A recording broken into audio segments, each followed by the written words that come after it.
Hi. It feels so nice to be around people in a safe manner, of course, but it's just good to feel energy in the room.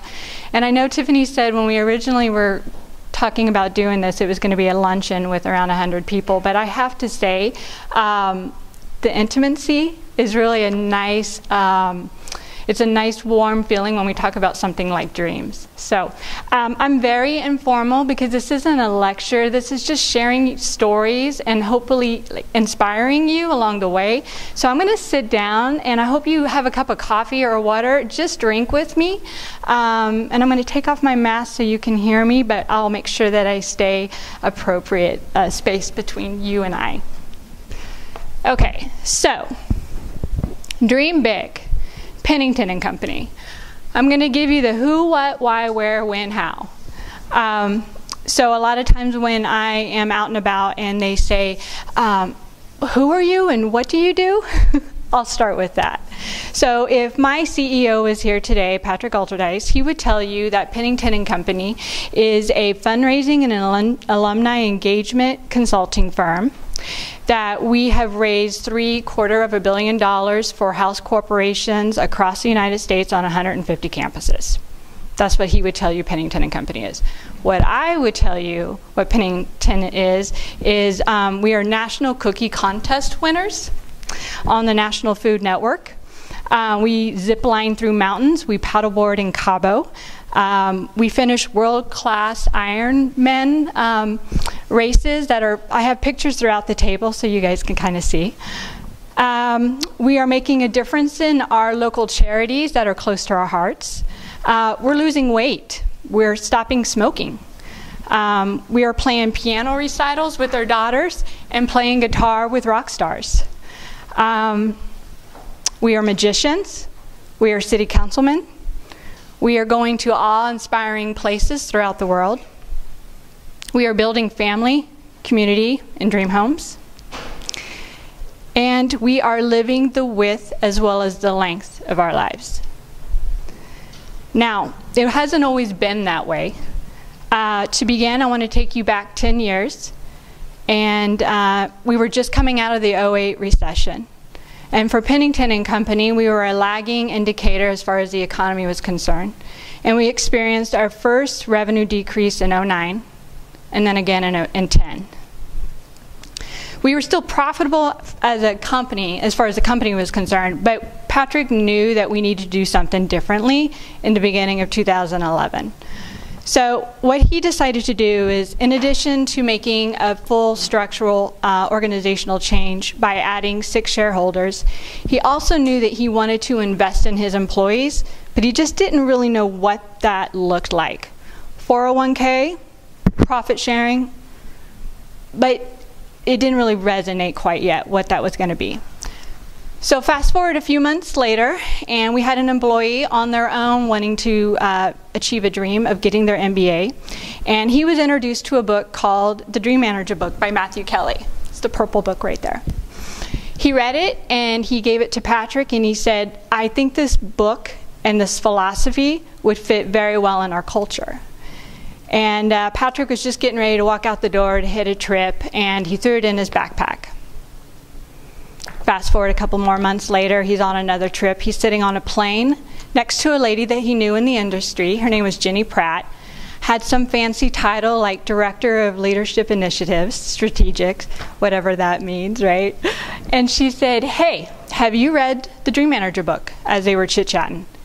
And he's like, pulled it out of his backpack and he's like, this? And she said, yes, you need to read it because I think you will enjoy his philosophy and it'll change the way you do business. So this time, he read it, and he knew instantly that this is what he wanted to do. Because Kelly's philosophy is everything that Patrick believed in. If you want your company to succeed and you want those dreams to come true, you have to invest in the employees' dreams first. Because if they're not invested in their own personal dreams, they're not going to invest in your company's dreams. So with that, he took a risk. He called up Jenny Pratt and said, here's the deal. I want to pilot the company or pilot the program to 17 senior management members, and I want to do it for a year, and let's see how this works. And would you be willing to be the dream manager? She said, absolutely. So they piloted for a year. It was a success. And we rolled it out to the company at our company retreat at the end of the year of 2012, company-wide. So that's how I got started. So what is the Dream Big program? Well, although it was very exciting to hear that we could dream on company time, and it turned out to be a slow start, because what we realized is that this is such an unorthodox way of doing business that the employees didn't really know where to begin. I mean, it was important that we had the senior management buy-in, right, and that they were leading the way, and that we had permission to dream, but we didn't really know what that looked like, so we knew we had to educate. So what we, sorry, I don't have my reading glasses, so like I am like, getting older is not so fun. So what we realize is that we kind of stop dreaming as we get older, and that usually happens about right after college. So if you're ever around children, or you have children of your own around 5 or so, you know that their imagination is bold, it's vivacious, it's bodacious, it is strong. That dreaming muscle is very strong. But as we get older, life happens, and we get maybe some disappointments. We run into a couple of obstacles and maybe even get jaded. And it usually happens, like I said, around college, because we get married, our first job, we've got the stress, now we got debt. So we realized that we needed to educate them on how to dream. So there's 3 components to dreaming. First is it has to live outside of the comfort zone. So we love to be in our comfort zone. We are biologically wired to go to our safe place. We like predictability. We like comfort. So dream has to be outside of the comfort zone. 2, it has to be desirable. It's got to be something that you want more than anything to get you through the fear, to get you through the work, because dreams don't work unless you do. And it has to motivate you to when you hit the obstacles, to overcome them. So it has to be desirable. And the last thing is articulate. It needs to live in language. You have to be clear on what you want, because when you see it, you can achieve it. And what we began to notice as the employees were beginning to achieve dreams was that there were 4 things that happened to them. First is growth, because here they are in the comfort zone, the dream is out here. When they achieve it, there's growth. And along with that comes confidence. And then on top of that, you see a creativity, or thinking outside the box, because oftentimes when you're outside of your comfort zone, you got to figure out different ways to get to where you want to be.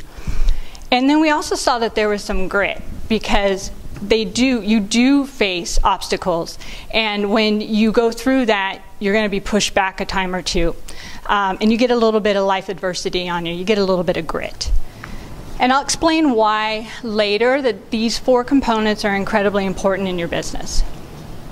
Okay, so now we're educated on what a dream is, and kind of put some measurables around it. So how does this work? So for Pennington, on the first week that you are brought into the company, we add the program as a part of the onboarding process. So usually on a Friday, when it's a little more relaxed, we go out for coffee and I introduce the program. And I explain that there's a book that we need to read, and then I give them 100 list, a piece of paper that they write down their 100 dreams, which I put on the table for you guys. And feel free to take this home too. And so I say, you read the book, and then you start writing down your dreams. And they stumble when I say 100 dreams. 100 dreams? That's a lot of dreams. And it is. And the reason for that is because your first 25 are going to come very easily to you, because they're all within your comfort zone. And then it makes you think a little bit further down, like a little further out into the dream atmosphere of really what it is that you want. So 100 dreams. It's not... You're not going to get kicked out of the club if you don't come up with 100 dreams. But it does push you to think outside of those first easy 25.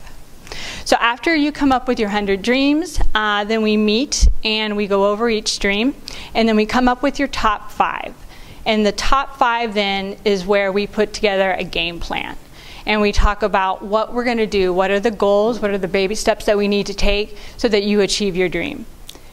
And then once we have identified all of that, then we meet on a regular basis for accountability and motivation. And frankly, I'll tell you, everything that I'm telling you today is not top secret. We've heard all this before. But the accountability, of course, is really the secret sauce, because we know what we need to do. But we're 65% more likely to do it if we know that we have somebody to hold us accountable for.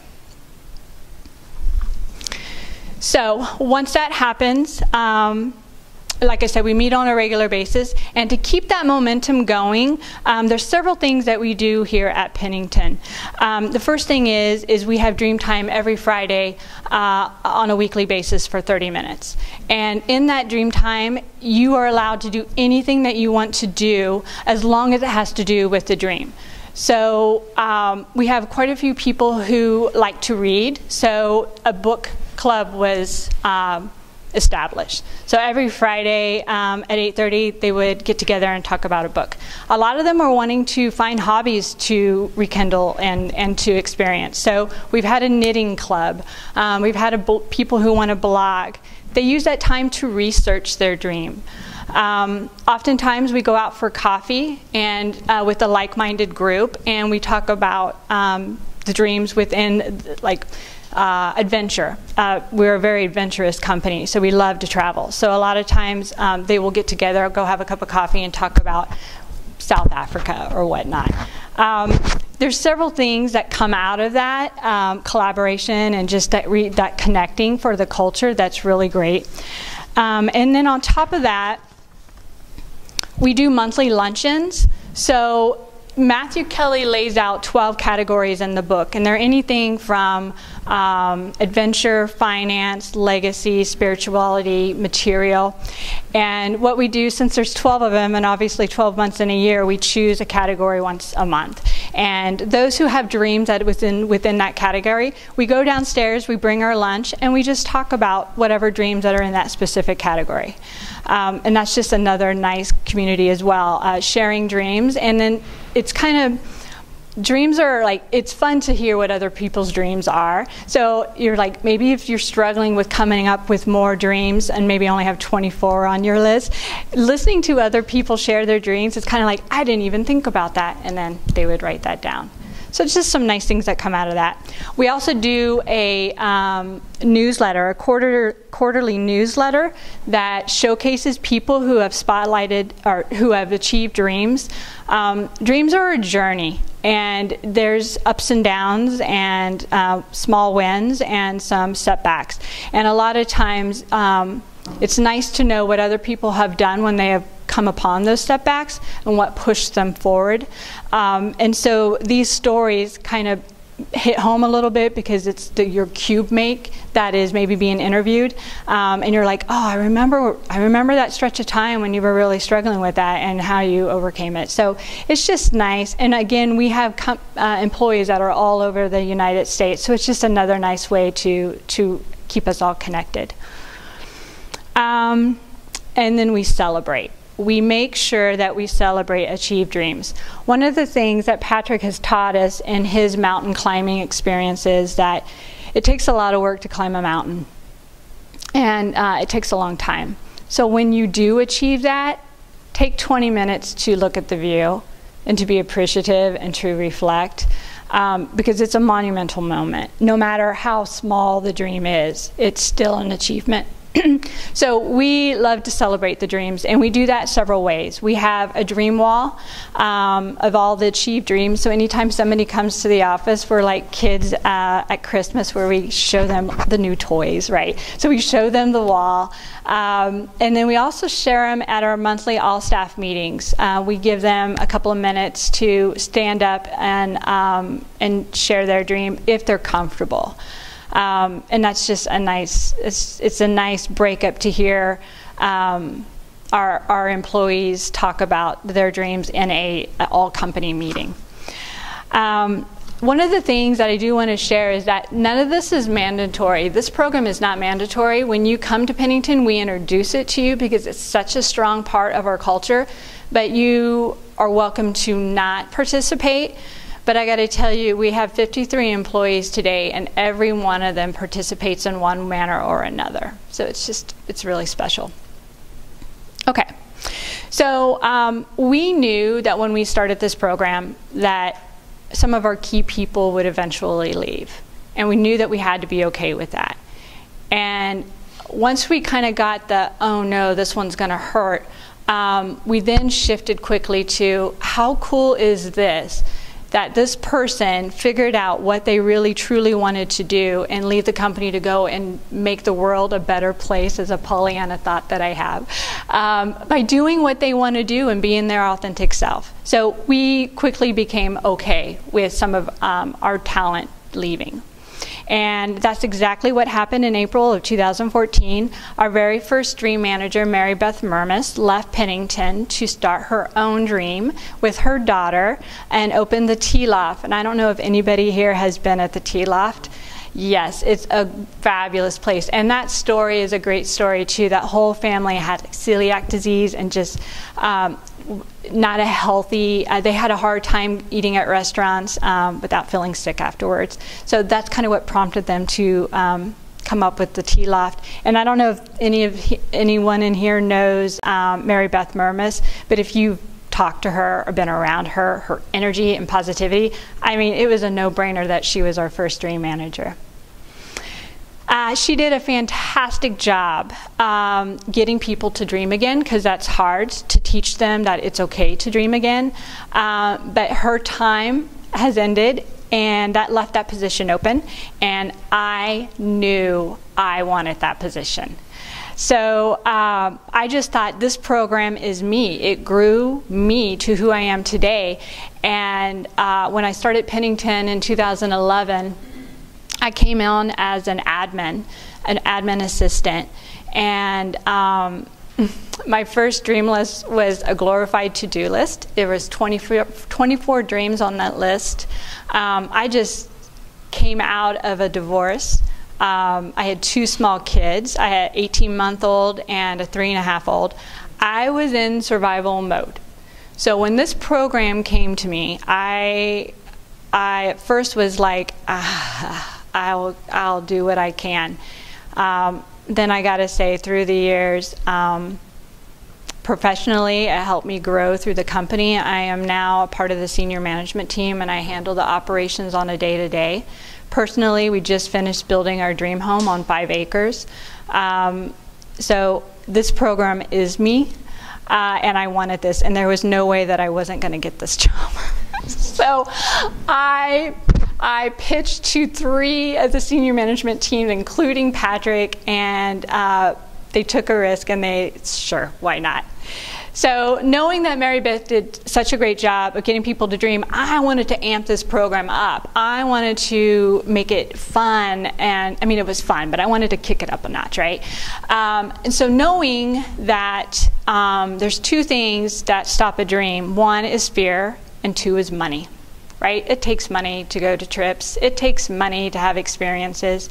So I went to Patrick and I asked if we could do something like a dream grant and have people who have dreams that need some money to apply for it, to fill out an application and say, this is my dream. This is the work that I put towards it, but here's my obstacle. I need $1,500 because that's the cost of the ticket and the hotel, and there you go. So we created a team called the Dream Team, and there's a panel of anywhere from 5 to 7 people that get together, and they read all these applications, and they get to figure out how many dreams we can make happen with the allotted money that Patrick gave us. When we first did this in 2014, we had $2,500. This December, it's up to $10,000. Yeah. So I cannot wait. But it's just, you guys, being in the room and watching the coworkers figure out a way to make their coworkers' dreams come true, it gives me goosebumps. There is so much love and admiration amongst these group of people on how we can make this happen for them. It's just remarkable. It's by far probably the best thing that we've come up with for this program. And then again, it's letting the employees know, like, look, not only do you have permission to be doing this, we're going to like put senior management behind it, and we're going to give you time, and now we're going to give you money. There's no excuses for you not to achieve your dreams. So anyway. Okay, so I became the Dream Manager in 2014. I researched the heck out of this, but the joke was on me. There wasn't a lot to research because it was such a new concept at the time. I only found one other Dream Manager in the United States, and he was with a company, software company in Arizona. The employees were 800. We had 70-something at the time. So the way that he implemented that program was vastly different than how we were trying to do it. So we knew that we had to figure it out along the way. So going back to the Dream Grant, when we did that, like I said, we started in December of 2014. We have since then granted 25 dreams. And those dreams range anywhere from destination trips. So we've done Harry Potter World, we've done the Redwood Forest. We've had a lot of people who had side businesses along the way. We've had a lot of photographers. Kellen Whaley, he asked for $150 for baking supplies because he wanted to start a cookie business, and then ultimately ends up on the National Food Network. I mean, like, look, there's some magic to this, right? I mean, there's hard work. He had to work well enough and make those cookies pretty enough to win the contest. But there is a magic component to when you meet a dream halfway. It's fun.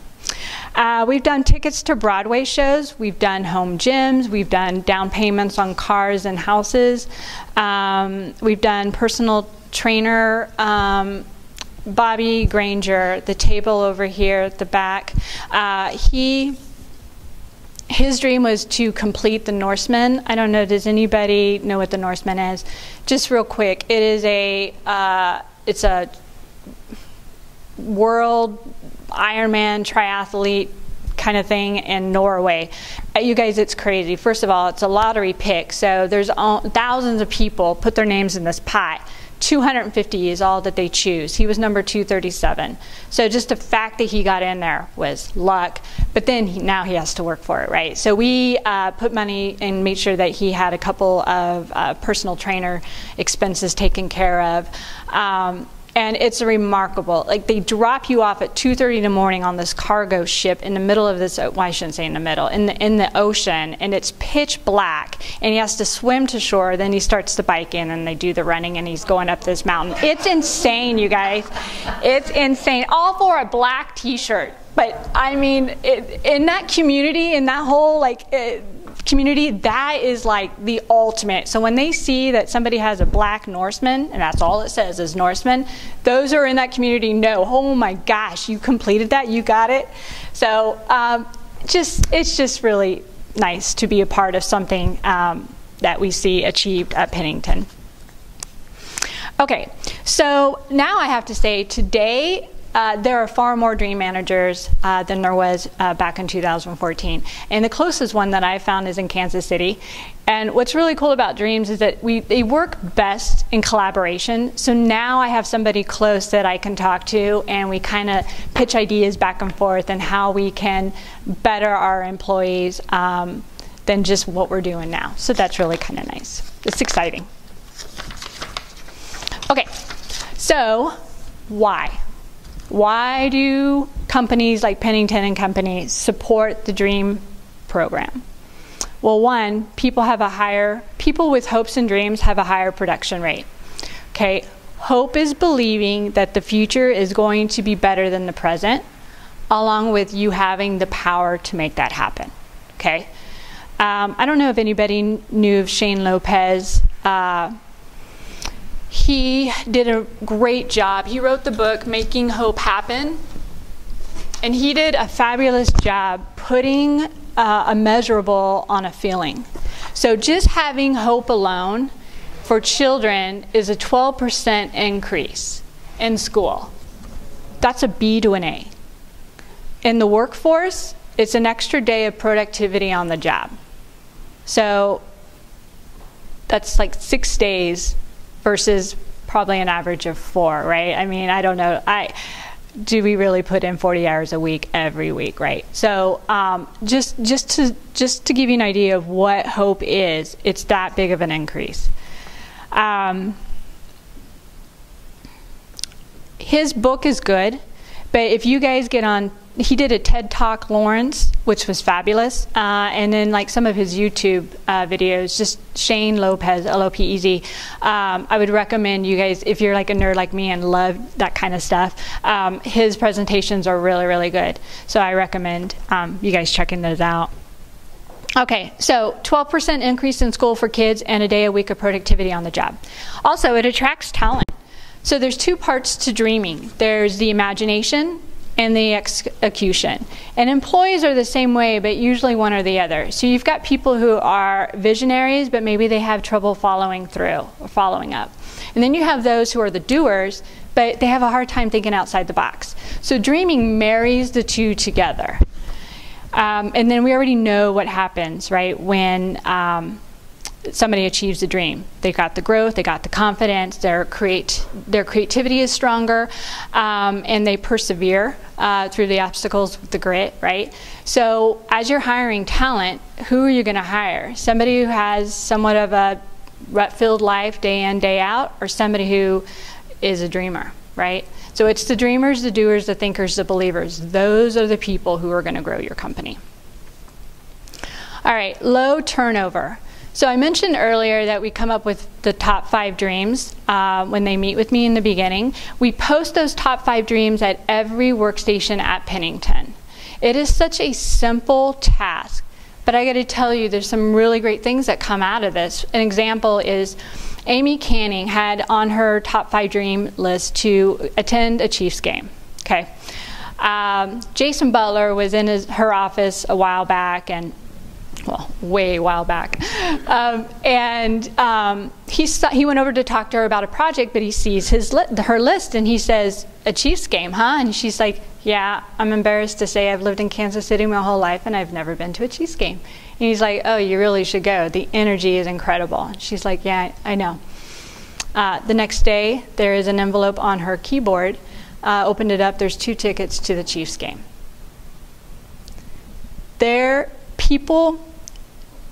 Dreams bring people together far more than any spreadsheet or work project could do.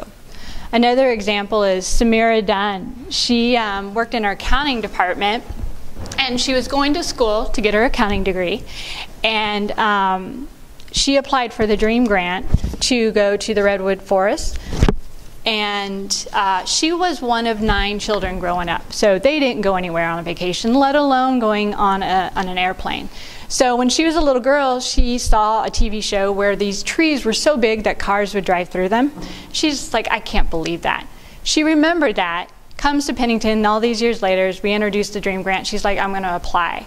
So she wins it, and she wins it by the employees who have hotel points and flight points. They pull that together so that they could give her 3 out of her 4-day trip for free by using the coworkers' points. So those kind of things that happen, people don't leave the company for that. There is such a community and a collaboration and a tribe that is amongst that, because we see our coworkers achieving these dreams. I mean, it's all inspiring when we see Patrick climbing mountains, but is it relatable? It isn't relatable until your average Joe is achieving dreams, and then your cube mate Sally is like, wait a minute, I've watched you do all of this, I can do this too. And that's when the program explodes. Okay, the human factor. Oh wait, let me go back. So as far as the culture is concerned, we know our culture is strong. We know it because our employees voted for us. So we've won Best of Lawrence Small Business in 15 and 17, and we just found out on Monday that we won in 20. Number 1. Yeah. Yeah. Yeah. That's how we know our culture is strong. probably the best part for me is the human factor. Dreams are a common interest on all levels, whether you're the janitor or the president of the company. And what I love about this program is that I'll show you these two photos, and you will not be able to tell which one is the president and which one is a new hire. Dreams are common interests of all people.